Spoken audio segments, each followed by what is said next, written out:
Hi, I'm Miss McGarry, And I'm Miss Edmonds. and we are going to take you along our journey through room 107 at Lowell Elementary. We had the opportunity of working with 31 curious, hardworking, intelligent, and bright second graders who love to learn. We taught 5 lessons on severe weather to create one whole science unit. So how did 2 LaSalle student teachers take 31 students on a storm-chasing adventure through a science unit of wild weather? Let's find out. We used several different theories to teach the content to such a large group of students. Information processing, constructivism, and Vygotsky were all different theories the student teachers encompassed throughout their unit to meet the needs of all 31 learners. We used group work to foster cooperative learning and included learning centers for the students to explore new material. Each lesson was written using the 5E learning approach. We were able to connect theory to practice during this experience at Lowell Elementary. The Zone of Proximal Development, or ZPD, is a concept from Vygotsky that relates to the difference between what a child can achieve independently and what a child can achieve with guidance and encouragement from a partner or instructor. This experience at Lowell Elementary enabled them to explore different classroom management techniques. We were able to incorporate these into our lessons to maintain the classroom environment. When we wanted to regain the students' attention, we would flicker the lights on and off. The students knew this was a cue to redirect their attention back to us and remain quiet. When the students seemed to get off task, we would count down from 5. By the time we got to 1, the students were quiet with their attention on the teachers. These different management techniques were useful in helping us refocus the students' attention and keep control in the classroom. We introduced our storyline of transforming into storm chasers throughout the unit during our first lesson. 5 lessons were taught in total as they took on the role of storm chasers through the unit of wild and severe weather types. The storyline helped to keep the students engaged throughout each lesson as they made observations, predictions, and conducted experiments. The storyline also allowed the students to take more ownership in their learning. The first lesson introduced the 4 main cloud types. The student teachers used the information processing theory by delivering the information to the students and allowing them to process the new information. As a result of the information learned, the students were able to create their own models of the classification of the clouds. The severe weather comes from cumulonimbus clouds. The storm chasers were able to learn how to use the different cloud types to predict the weather or see a change in the weather. The students were then asked to create a story of when they were a cloud. They were able to use creativity as they wrote their cloud stories. The student teachers gave several prompts to help stir their creativity. These stories were made into a book. To wrap up the first lesson, the storm chasers conducted an experiment that allowed them to make a cloud rain through the constructivist approach of learning by creating an active learning environment for the learners. This allowed the students to see how a cloud makes rain after it builds up with water droplets. It becomes too heavy and produces rain. This hands-on activity kept all 31 students actively engaged.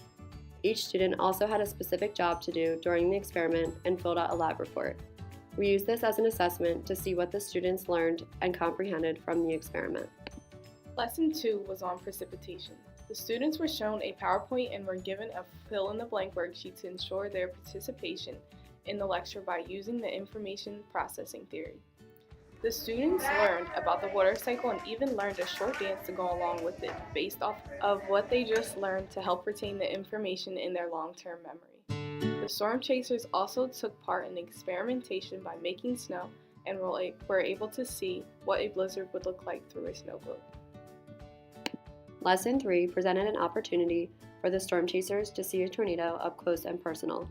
The students were able to see categories F1 to F5 tornadoes through a virtual tornado display with a video to follow to show the damage each tornado would bring.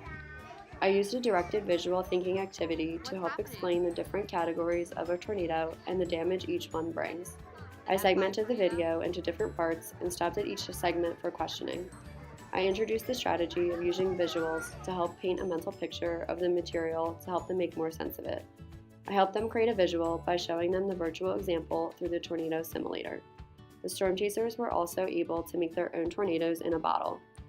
The storm chasers explored different learning centers in small groups in which they wrote about how a tornado formed, wrote down 5 facts about tornadoes from the book at their center, discovered safety tips when storm chasing a tornado, and even got to solve a tornado crossword puzzle.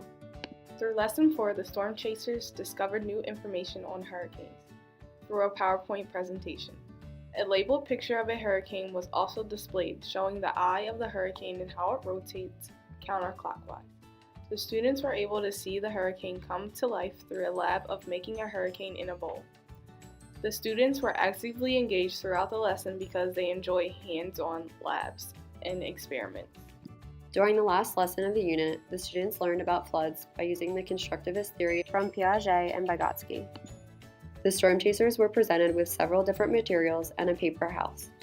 They were instructed to make a flood barrier around their house to prevent any water from getting inside. The students worked in groups to create a positive learning community and foster cooperative learning. There were 6 groups total, with 5 or 6 students in each group of different learning levels of ability. This allowed them to help one another create a successful flood barrier as a group by incorporating each student's ideas. This lab allowed the students to actively construct their own knowledge about floods and how a successful flood barrier would be created. After each group built their houses, we poured 2 cups of water into their trays, and the students counted to 10 to test their flood barriers. After 10 seconds, we checked the house for leakage. Only one group was successful, but they each executed community building and teamwork. 5, 6, 7, 8, 9, 10. All right, Michael, you pull out your house. Lift We up the completed end. this unit by having the students give a weather report with their group on the assigned severe weather type. Each student also created a severe weather brochure, including each type of weather we learned about. They included definitions of each and an illustration. Hello, you are here today with Amaya, Ayla, Danny, Han, Rencio. We are reporting live from Lowell Elementary School, room 107. We are reporting a thunderstorm that is happening right now.